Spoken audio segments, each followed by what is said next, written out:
Adverb. An adverb is a word that modifies or adds to the meaning of a verb. An adjective or an adverb. Rama runs quickly.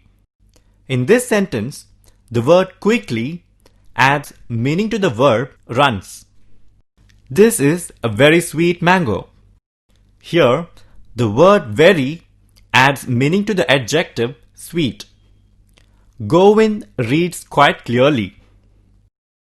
Here, quite is the adverb that adds meaning to another adverb clearly.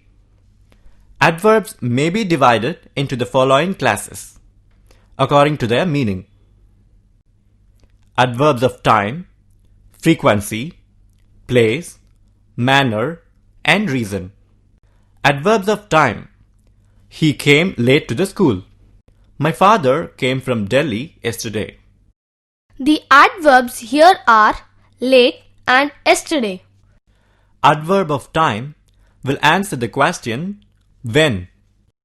Adverbs of frequency. Shruti reads the lessons daily. My uncle came to India after many years. Here the adverbs are daily and many. Adverbs of frequency denote the duration of time. Adverbs of place. The little lamb followed Mary everywhere. Taj Mahal is situated on the bank of river Yamuna. The adverbs here are everywhere and bank of river. Adverbs of place will answer the question where. Adverbs of manner. The child slept soundly. The soldiers fought bravely. Soundly and bravely are the adverbs here. Adverbs of manner will answer the question how. Adverbs of reason. He did not go to school as he was ill. The teacher punished the student because he misbehaved in the class. As, because, due to, for, all these are adverbs of reason. They will answer the question why. You are right.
Prepositions.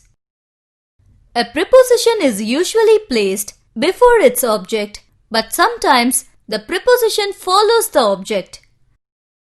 Let's say some sentences with preposition. This is a book about Harry Potter. They roamed about the streets. They built a bridge across the river. I walked along the road. Trees are planted along the roadside. Their house is hidden among the trees. The children shared the chocolates among themselves. The guests sat around the dinner table. She lives somewhere around Chennai. I had reached the school before the bell rang. My house is before the market. I waited outside the house of my friend. Leave your footwear outside. There are some circles within the triangle. Don't go without an umbrella. It's raining. Give me a cup of coffee without sugar. The girl is standing in front of the boy. There is a temple in front of my house. Will you attend the meeting instead of me? My mother attended the function on behalf of my father. Wait till I come back from office. Do not open the door till you see the person. The prepositions we have learnt are about, among, along, before, around, within, outside, without, instead of, and till.